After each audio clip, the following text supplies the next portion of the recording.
கவியரங்க கவிதைகளை படித்த சிறப்பான கவிதைகள் எல்லாருமே ரொம்ப சிறப்பாக இருந்தது. நல்ல அருமையான கவிதைகள் படைத்த கவிஞர்களுக்கும் மற்றும் நிகழ்ச்சிக்கு வந்திருக்கும் பெரியவர்களுக்கும் நண்பர்களுக்கும் தோழர்களுக்கும் அவர்களுக்கு என்னுடைய வணக்கத்தை தெரிவித்துக் கொடுப்பேன். தலைமை உரை எப்பவுமே நம்ம கவிஞர் மணிமாறன் எப்பவுமே சிறப்பாக ஒரு அதுக்காக மெனக்கெட்டு தேடலோடு எப்பவுமே செய்வார்.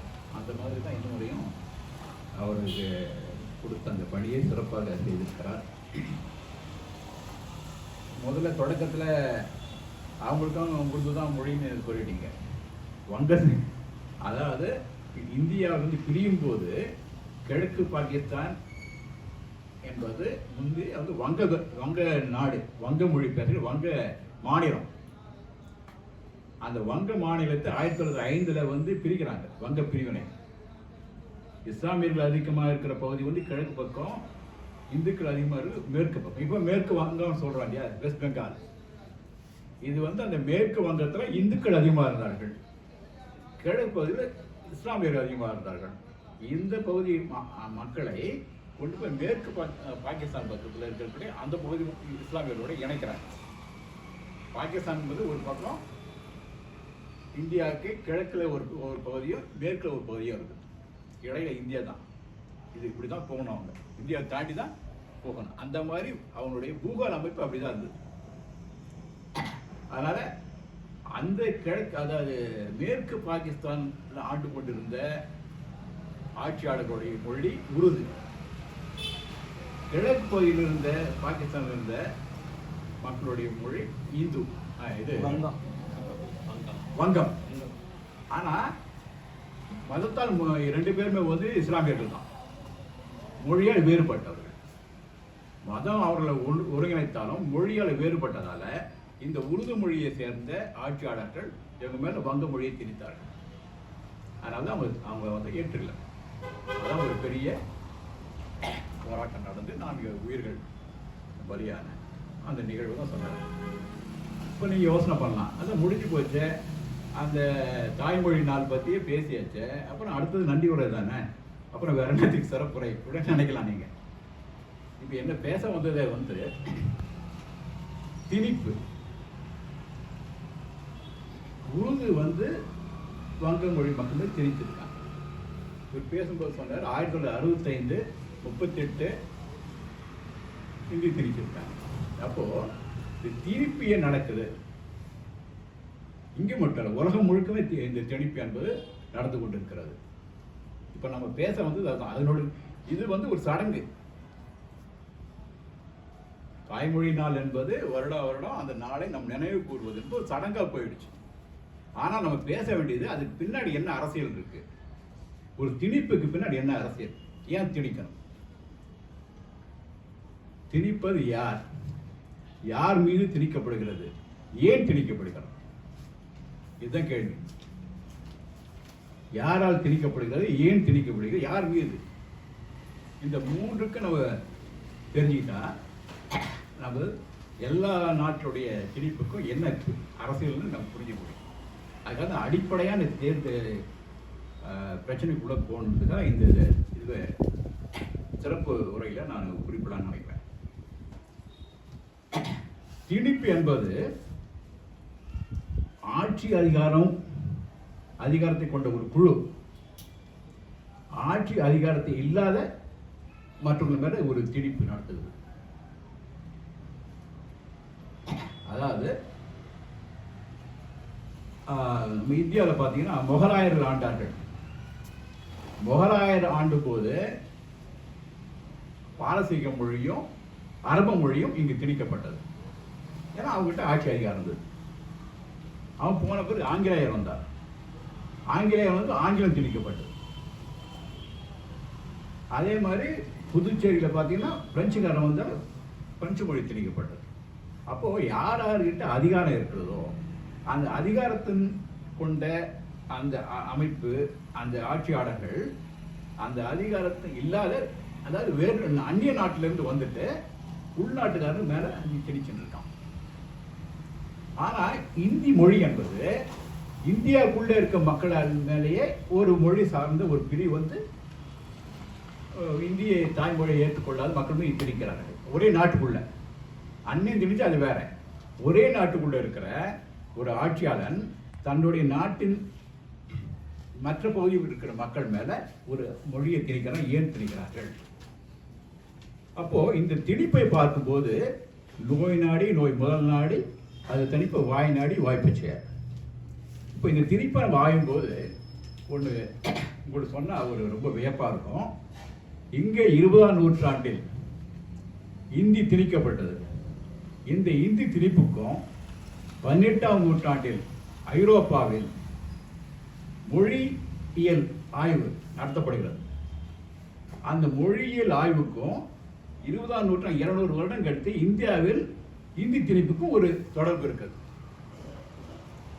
200 வருஷம் ஐரோப்பாவில் நடந்த ஒரு மொழியியல் ஆய்வு, அந்த மொழியியல் ஆய்வுக்கும் 20ஆம் நூற்றாண்டில் இந்தியாவில் இந்தி திணிக்கப்பட்டதுக்கும் ஒரு தொடர்பு இருக்குது. இதுதான் பேசுறோம். என்னன்னா அந்த 18, 19ஆம் நூற்றாண்டுகள் எல்லாம் வந்து அறிவொளி காலம், மறுமலர்ச்சி காலம் என்பார்கள். அந்த காலத்தில் பார்த்தீங்கன்னா உலகத்தில் ஐரோப்பாவில் எல்லா பிரிவுகள் அனைத்து, அதாவது சமூகத்தின் அனைத்து துறைகளிலுமே அதிகப்படியான ஒரு ஆய்வுகள் மேற்கொள்ளப்பட்டன. அதில் முக்கியமாக பார்த்தீங்கன்னா நம்ம உயிரின பரிணாம வளர்ச்சி, உயிர்களின் பரிணாம வளர்ச்சி, டார்வினுடைய பரிணாம வளர்ச்சி, அது ஒரு செல் பிராணியிலேருந்து மனித குரங்கிலிருந்து மனிதனுக்கு வேண்டிய ஒரு வரலாறு, ஒரு அது நேச்சுரல் சயின்ஸ் சொல்லக்கூடிய இயற்கை விஞ்ஞானம் பற்றி அதை ஆய்வு செய்யுது. அதுக்கு அடுத்ததாக அவ்வாறு தோன்றிய ஒரு மனிதன் படிப்படியாக ஒரு சொந்த உறவு, அதுக்கப்புறம் ஒரு அந்நிய இரத்த உறவு, ஒரு குழு, பல குழுக்கள் சேர்ந்த ஒரு கணம், அப்புறம் ஒரு பழங்குடியினம், ஒரு தேசியனம் என்று படிப்படியாக அந்த சமூகம் என்பது வளர்கிறது. வந்து ஒரு அளவுக்கு ஒரு ஆட்சி அதிகாரம் வரை போகுது. அந்த சமூக பரிணாம வளர்ச்சி அதுதான் வந்து சோஷியல் சயின்ஸ் சொல்லக்கூடிய சமூக விஞ்ஞானம்.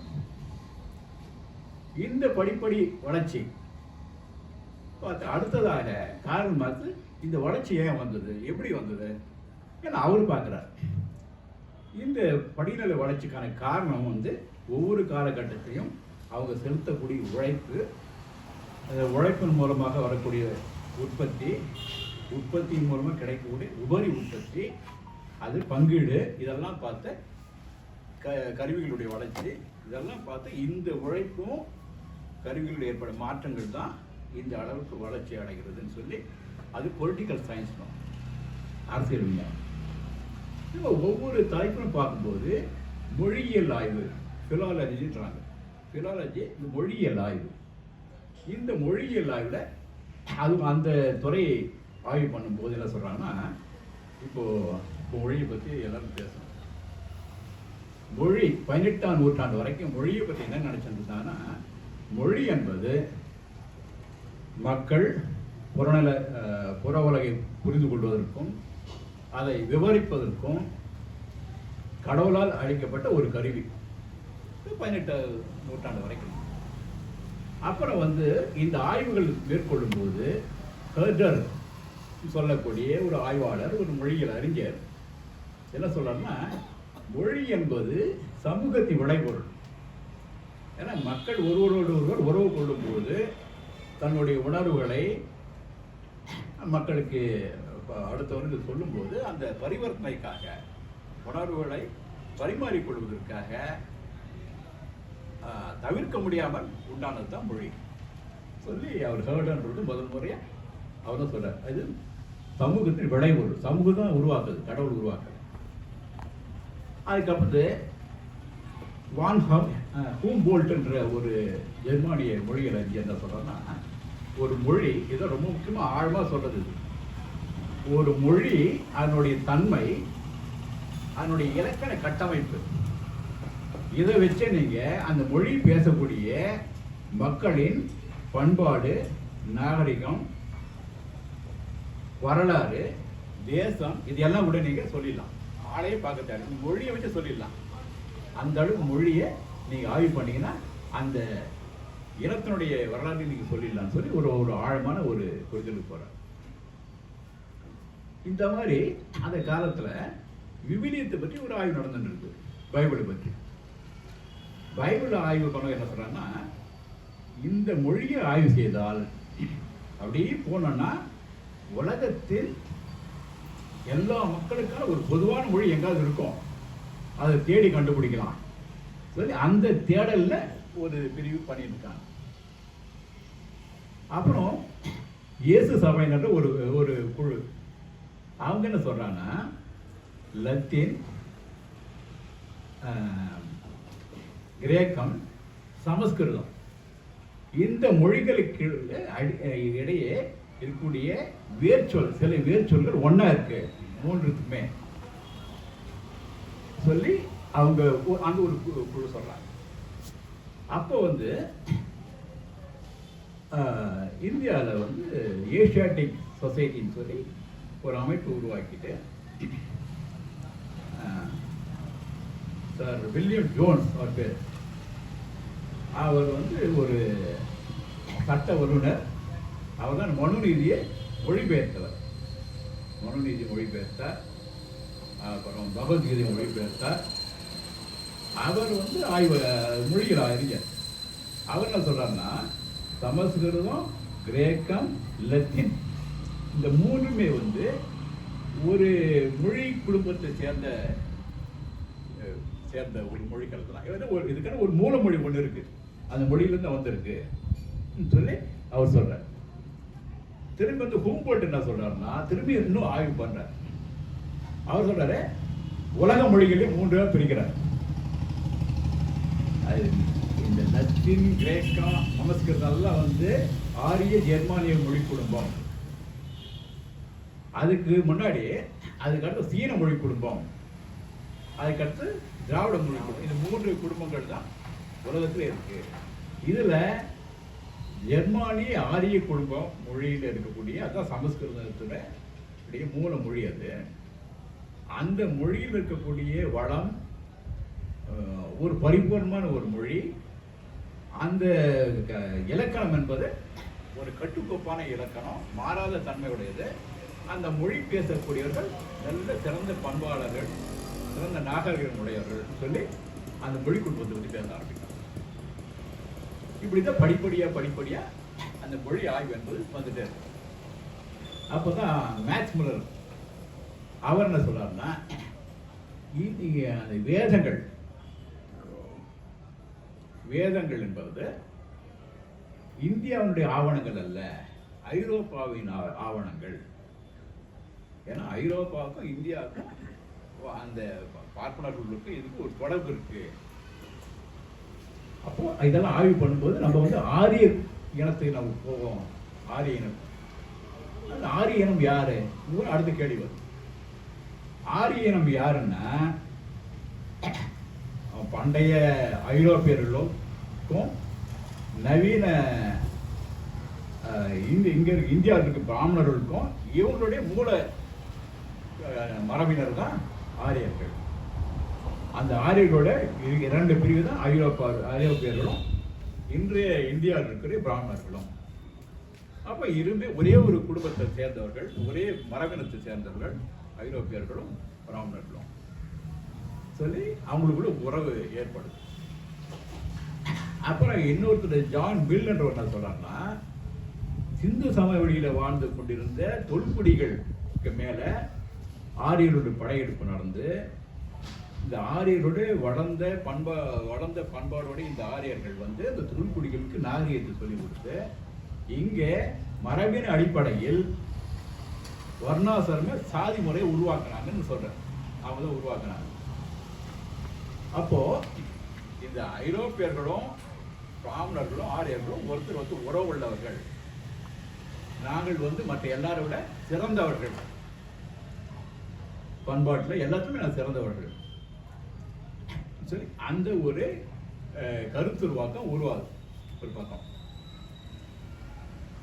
அடுத்ததாக இந்த இது வருது, அச்சு ஊடகம்.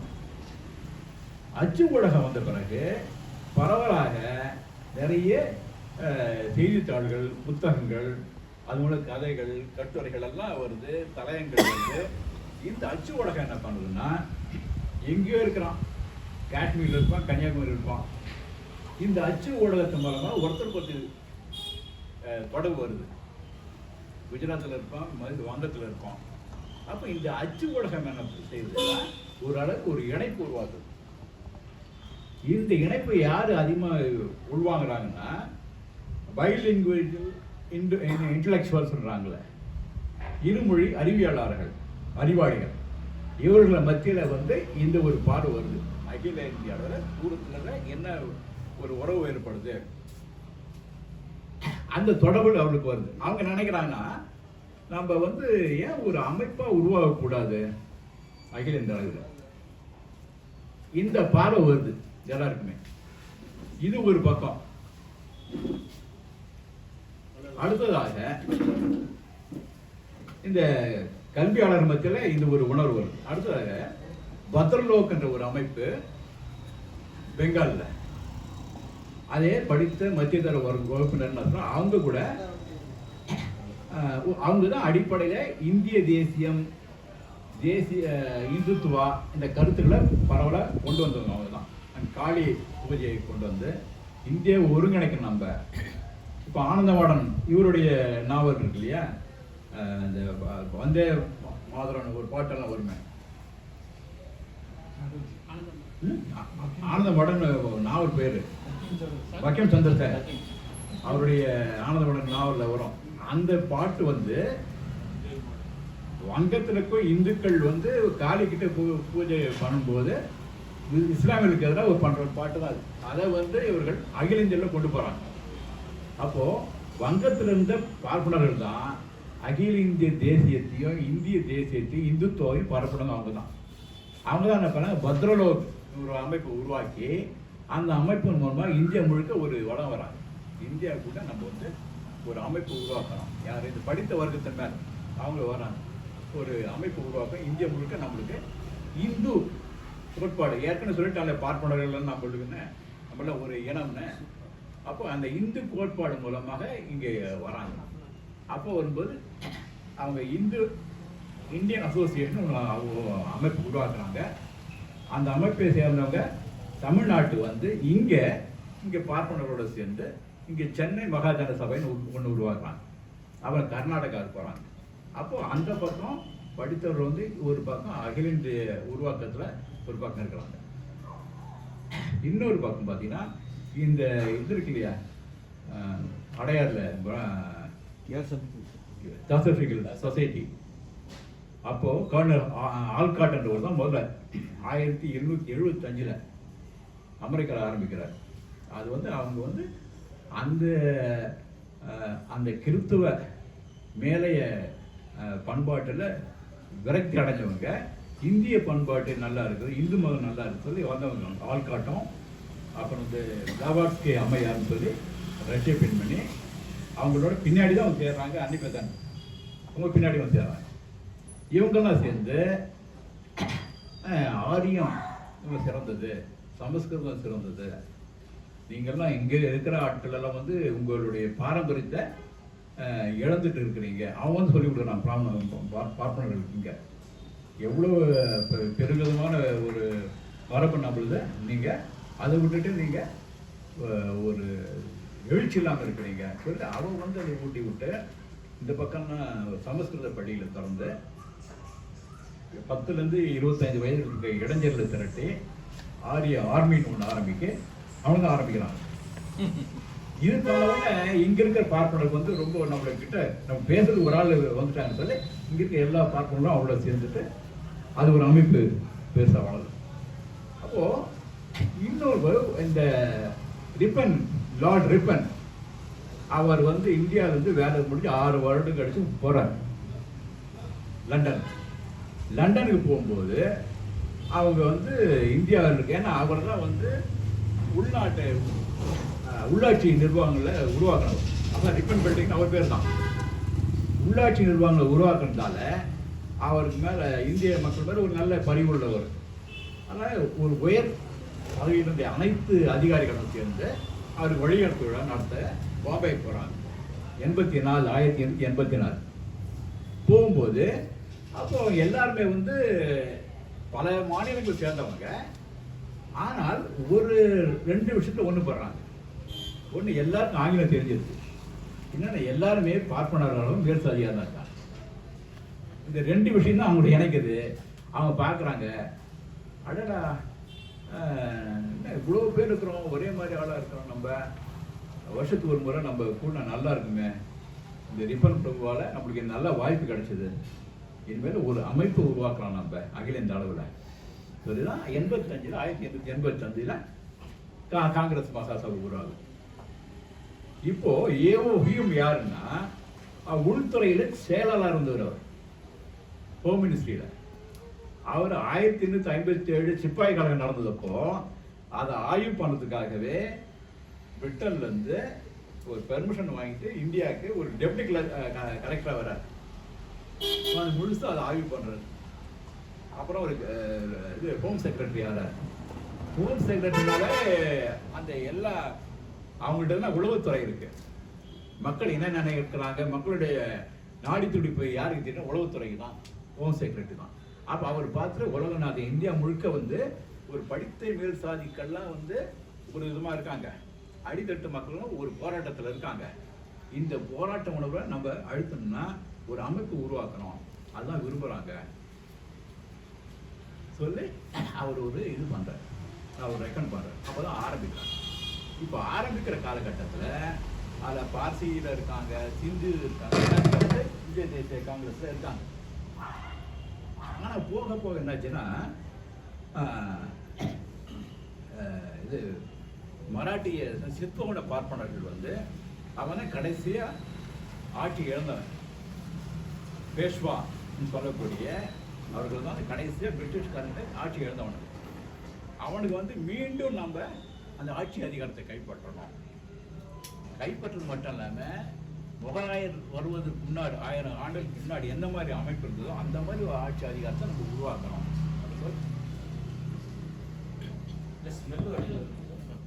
அது அப்பவே வச்சு ரப்பர் அடி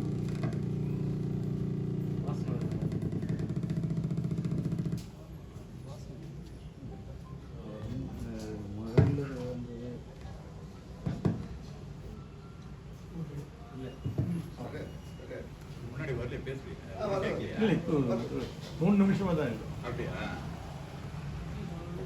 கேக்குதா? சரி.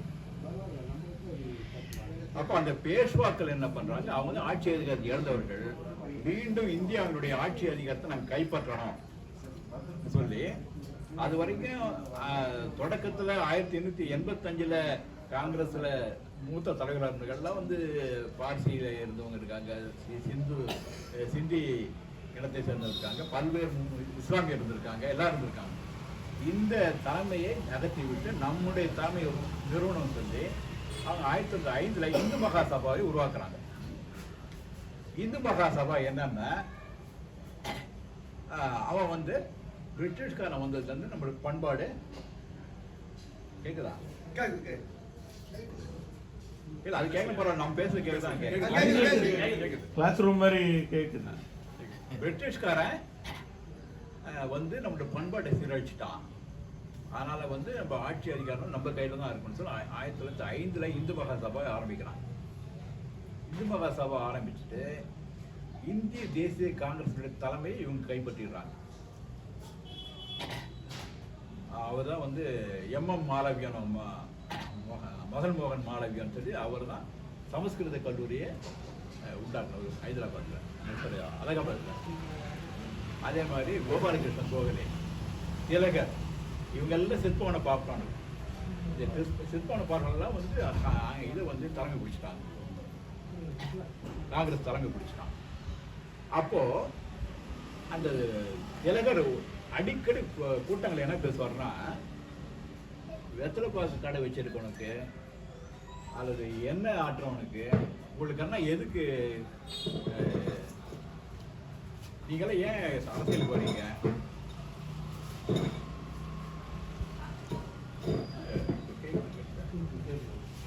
ஏன்னா எதுக்கு அரசியலுக்கு வரீங்க? நீங்க அரசியலுக்கு வர வேண்டாம். அரசியல் வந்து பார்ப்பனர்கள் தான் சொல்றாரு.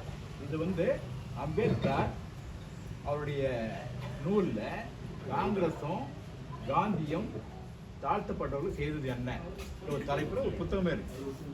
அதில் எல்லாம் அம்பேத்கர் எழுதுறதெல்லாம் திலகர் வந்து ஒவ்வொரு கூட்டத்திலையுமே நீங்க வந்து சட்டமன்றத்துக்கு வர வேண்டிய அவசியம் இல்லை, நாங்க சொல்றபடி சட்டம் இயற்றுற வேலை உங்க வேலை இல்லை, எங்க வேலை அது, எங்களுக்கு கீழ்ப்படிய வேலை தான் உங்களுக்கு நீங்களும் ஏன் வர்றீங்கன்னு கேட்கறாரு பப்ளிக்கா. அப்போ ஆட்சி அதிகாரம் என்பது பார்ப்பனர்களுக்கு தான். இந்து ஆதிக்க இந்துத்துவ பார்ப்பனர்கள் தான், வேற யாருக்கும் மற்றவர்களுக்கு சூத்திரர்களுக்கு இல்லை, மற்றவர்களுக்கு இல்லை. இந்த ஆட்சியர் எங்களுக்கு தான் சார். அவங்க வந்து பொது திட்டங்களே அறிவிச்சுதான் இருந்தாங்க அந்த காலகட்டத்தில். அப்படி இருக்கும்போது காந்தியினுடைய வரவு ஜாலியன் வாலாபாக் நடக்குது 1919. அப்போ தான் காந்தியுடைய வந்தனர் உள்ள. அவர் வந்த பிறகு இந்து முஸ்லீம் ஒற்றுமைக்காக போராடுறாங்க, பாடுபடுறார். இப்போ இவர் வந்த பிறகு பார்த்தாங்க, இப்போ இவர் வந்து ஒரு குழப்பவாதியாக இருக்கிறாரு. இல்லை இனிமேல் வந்து காங்கிரஸில் இருக்கிறத விட இது பிரயோஜனம் இல்லை. அதுக்காக தான் வந்து இந்த ஹெக்டேவரெல்லாம் வந்து வந்துடுறாங்க, காங்கிரஸ்லேருந்து வெளியே வந்துடுறாங்க. அப்புறம் தான் வந்து 1925 ஆர்எஸ்எஸ் உருவாக்குறாங்க. ஆர்எஸ்எஸ் உருவாக்குறது இந்து ராஷ்டிரா, அகண்ட இந்து ராஜ்யம். அவனுடைய இலக்கை வந்து அகண்ட இந்து ராஷ்டிரா உருவாக்கணும். அந்த அகண்ட இந்து ராஷ்டிரா அவனுடைய இன்னைக்கு கூட அவன் கூட்டங்களை பார்த்தீங்கன்னா ஒரு பெரிய மேப் போட்டு வச்சுருப்பான். அதில் வந்து இலங்கை இருக்கு, பாகிஸ்தான், அப்புறம் வந்து பர்மா இருக்கு, பிரம்மனுடைய நாடாது, ஆப்கானிஸ்தான், காந்தாரி, கந்தஹார், அது இதெல்லாம் சேர்ந்து தான் அகண்ட இந்து பாரம். இந்த இந்து பாரத்தை உருவாக்கணும். இப்போ இவங்க இப்படி பண்ணும்போது யோசனை பண்ணுறான், சரி ஒரு குழு வந்து இதை ஆரம்பித்தவங்க ஆர்எஸ்எஸ் ஆரம்பிக்கிறோம் பார்க்குறாங்க. எப்படி இருந்தாலும் காந்தி இந்த ஆளுங்கள்லாம் சேர்ந்து காங்கிரஸ் பிரிட்டிஷ்கார்ட்ட விடுதலை வாங்கிடுவாங்க. வாங்கின பிறகு ஆட்சி நம்மக்கிட்ட வரணும்.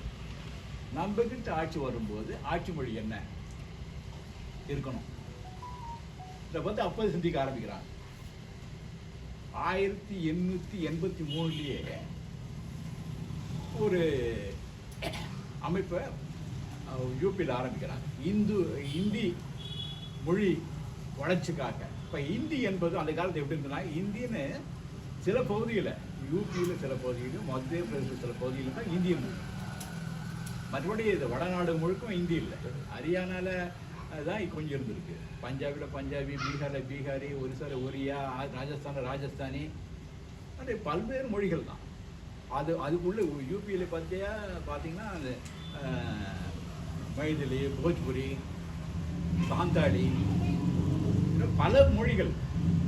இந்தின்னு ஒரு பெரிய அளவுக்கு இல்லை, ஒரு சில இடங்கள் வந்து அந்த இந்தியோட சேர்ந்து சமஸ்கிருதமும் உருதுன்னா பாரசீக அந்த மொழிகளை சேர்ந்து ஒரு புதிய மொழி ஒரு காலத்தை உண்டாயிடுச்சாங்க. அந்த உருதும் இருக்கும், சமஸ்கிருதம் இருக்கும், அந்த இந்தியும் இருக்கும். இதுதான் வந்து இந்துஸ்தானின்னு. அது வந்து எளிமையாக எல்லாருக்கும் புரியக்கூடிய ஒரு அமைப்பு. அது இந்தி இந்த வடநாட்டில் எல்லாருமே எந்த பகுதி போனால் புரிஞ்சுப்பாங்க. அந்த இந்துஸ்தானி இருந்தது. இவங்க என்ன பண்ணாங்க, அந்த இந்துஸ்தான், ஏன்னா இந்து ராஜ்யம் இல்லையா, இந்து ராஷ்டிரத்தில் வந்து ஒரு சுத்தமான இந்தி வரணுன்றதுக்காக இந்த இந்துஸ்தானியில் இருக்கக்கூடிய உருது எழுத்துக்கள்லாம் எடுத்துடுறாங்க. உருது எழுத்தெல்லாம் எடுத்துட்டு அந்த இடத்துல வந்து சமஸ்கிருத எழுத்துல பொருத்துறாங்க, சமஸ்கிருத வார்த்தைகளை. அப்போதான் தூய்மைப்படுத்தப்பட்ட ஒரு இந்தி. அந்த தூய்மைப்படுத்தப்பட்ட இந்தியை வந்து யாருக்கு போகும்னா, அதே ஏற்கனவே சொன்னபடி அந்த படித்த மேல்தட்டு வர்க்கம் இல்லையா, இவர்களுக்கான ஒரு மொழியை உருவாக்கிறாங்க. ஏன்னா அங்கே அந்த பகுதியிலே ஒரு பிற்பட்ட தாழ்த்தப்பட்ட மக்களுக்கான மொழி வேறையா இருக்கு. அவனை விட தன்னை மேம்பட்டவனை காமிச்சதுக்காகவே இந்த எல்லா சாதியில் இருந்தக்கூடிய எல்லா மொழியில் இருக்கக்கூடிய மேல் சாதி எல்லாம் சேர்ந்து தனக்கான ஒரு மொழி உண்டாக்கிட்டாங்க, இந்தி. அந்த இந்திக்கு வரி வடிவம் பார்த்தீங்கன்னா ஜிலேபி மாதிரி ரவுண்டாக இருக்கும் எழுத்து. அந்த இந்திக்கு இவங்க தான் வந்து தேவநாகரி வரி வடிவம்னு சொல்லி ஒரு மேலே கூடு போட்டு எழுதக்கூடிய இந்த வரி வடிவம் தேவநாகரி வரி வடிவம். இந்த தேவநாகரி வடிவம் தான் அதில் தான் சமஸ்கிருதம் எழுதப்பட்டிருக்கிறது. அப்போ அந்த வரி வடிவத்தை பார்க்கும்போது உங்களுக்கு வந்து உங்களை வந்து சமஸ்கிருதத்தோட இணைக்கலாம் சைக்கலாஜிக்கலாக. மனோ தத்துவத்தில் அந்த எழுத்தை பார்க்கும்போது இது வேத மொழி, வேதங்கள் இதில் மொழியில் எழுதியிருக்கிறாங்க. அப்போ வேதங்களோடு உங்களை இணைக்கலாம் மனோ தத்துவ ரீதியாக. அந்த வேதங்கள் இந்துக்களுடைய வேதங்கள். அப்போ இந்து, இந்தி, இந்தியா இது மூன்று ஒரு நேர்கோட்டில் வந்துடும். அந்த அந்த இந்தி எழுத்தை பார்த்தீங்கன்னா உங்களுக்கு இந்து ஞாபகம் வந்துடணும். இந்து ஞானம் இந்துக்கள் தான் இந்த நாடு. யார் இந்துக்கள்னா பார்ப்பனர்கள் தான். அப்போ இந்தி, இந்து, இந்தியா என்பது தான் அவனுடைய இந்திய தேசியம். அப்போ நம்ம அங்கே போனோம்னா நம்மளுடைய மொழி எல்லாம் ஏற்றுலாம். இந்தி திணிப்புக்கு பின்னாடி இருக்கிற அரசியலே இது பார்ப்பனிய அரசியல் தான். அதுக்கு என்ன சொல்ல வரான், இந்தி என்பது இடைக்கட்ட காலம்தான். இது இந்தி இது வந்து சமஸ்கிருதம் தான் போய் நிற்கணும். அரசியல் சட்டத்திலேயே அதுதான் எழுதியிருக்கான். இந்தி ஆட்சி மொழி தான் சொல்றாங்க. தேவநாகரி லிபி வடிவத்தில் எழுதப்பட்ட இந்தி. இன்னும் சொல்றான், இந்தியை வளமாக்கணும்னா சமஸ்கிருதத்திலிருந்து எடுத்து சொற்களை பயன்படுத்தணும்.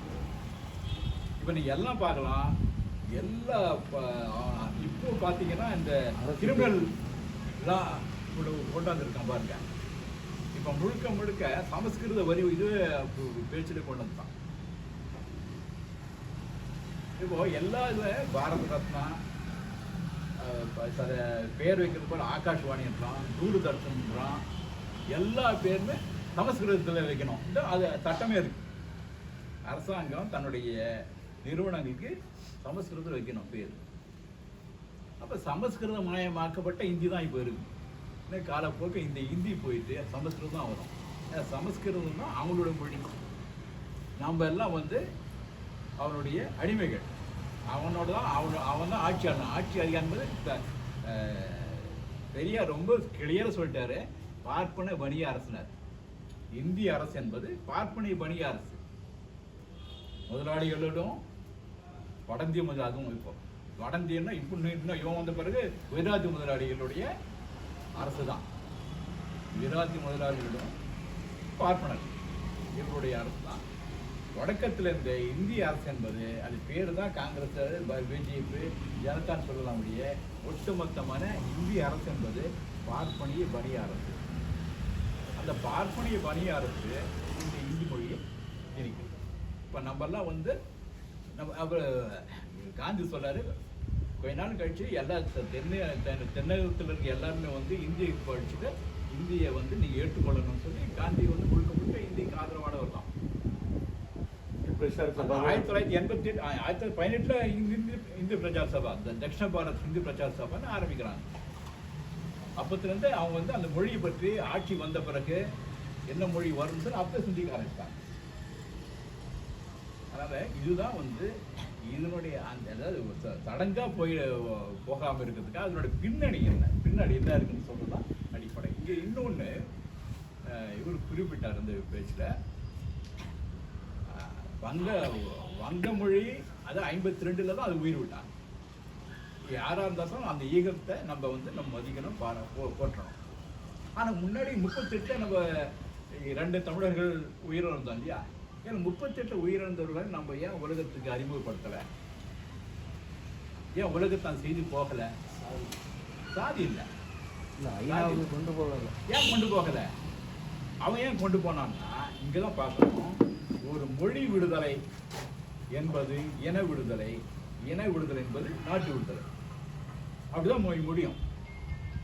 ஒரு அதான் மொழி, அதாவது தொடர்ந்து பெரியார் அதை சொல்லியிருக்காரு, நீ இந்தியா விட்டு வெளியே போகாத வரைக்கும் இந்த இந்தி திணிப்பு உன்னை விட்டு போகாது, இந்த பார்ப்பனிய ஆதிக்கம் உன்னை விட்டு போகாது. தனிநாடு இந்தியா தமிழ்நாடு தனிநாடு ஆகாத வரைக்கும் இந்த இதுல இருந்து நீ வெளியே போக முடியாது. இந்தி மட்டும் இவங்க இலக்கில்லாத போராட்டம். திமுக அது ஒரு இலக்கு இல்லை. இந்தி திணிப்புன்னா என்ன? இந்தி திணிச்சுட்டாட்ட ஆங்கிலம் வந்துடுச்சு. தமிழை பத்தி பேசவே இல்லையே. இவங்க சொல்லக்கூடிய நேருனுடைய உறுதிமொழி, நேரு என்ன உறுதிமொழி கொடுத்தாரு? இந்தி பேசாத மாநில மக்கள் இந்தி ஏற்றுக்கொள்ளும் வரை ஆங்கிலம் நீடிக்கும். அவ்வளவுதான், வேற இல்லை. அப்போ இந்தியாவில் ஆங்கிலம் தான், உன்னுடைய மொழி இல்லையே. இப்போ இவங்களுடைய மொழி போராட்டம் என்பது தெளிவில்லாத ஒரு மொழி போராட்டம், இந்திய எதிர்ப்பு போராட்டம். ஏன்னா அவன் போராட்டம் பாருங்க, இந்தி ஒரு மொழி விடுதலை என்பது அந்த இன விடுதலை நாட்டு விடுதலை போய் அப்படிதான் போய் முடிக்கும். இங்க போய் எங்க போய் முடிஞ்சது? திரும்பி போய் ஆங்கிலத்தில் போய் மாட்டிட்டு இருக்கோம். கண்டது வரல. அப்ப இவங்களுக்கு அந்த விடுதலை பற்றிய ஒரு இது. அதனாலதான் ரொம்ப சரியா 38லயே ரொம்ப ஒரு தூரதிருஷ்ட பார்வைன்னுவாங்களே, ஒரு தொலைநோக்கு கண்ணோட்டத்தோட பெரிய சொன்னார். அன்னைக்கு சொன்னார் தனி நாடு கோரிக்கை அப்பவே சொன்னார். ஏன்னா ஒரு மொழியை திணிக்கும் போது, இந்த மொழி விடுதலை என்பது உங்க மேல திணிக்கிறான் ஒருத்தன், நீ அவங்ககிட்ட இந்த விடுதலை வாங்கி போகணும்ல. அப்படி தனியே அப்படி மொழி விடுதலை அடையும். அதனால ஒரு தெளிவில்லாத ஒரு இதுல இந்த பார்வை என்றது பரவலா இவங்க கூட திமுகல மொழிப்போர் வீர வணக்கம் செய்வாங்க. அந்த கட்சி தான் செஞ்சுட்டு இருக்கு. மற்றபடி வேற எந்த கட்சி வேணா அந்த திராவிட இயக்கங்கள்ல செய்யலாம். மற்றபடி காங்கிரஸ் எல்லாம் திணிச்சு அவன் செய்ய மாட்டான். இல்லை மற்ற எந்த கட்சியும் இப்போ கம்யூனிஸ்ட் கட்சியும் செய்யறதில்ல. அந்த மொழி பற்றி அவங்க பேசுறது இல்லை. அப்போ அந்த மொழி உணர்வு பற்று என்பது இல்லாமல் போயிடுது. அதான் இந்த மொழி இந்த நாளை பற்றி நம்ம இதை பற்றி பேசும்போது ஏன் திணிக்கிறாங்கன்றதையும் பேசுனா தான் சரியா இருக்குன்னு தான் நான் பேசினேன். வேற யாராவது எதை கேள்வி போதுங்களா? வாய்ப்பளிப்பேன். நன்றி. கேள்வி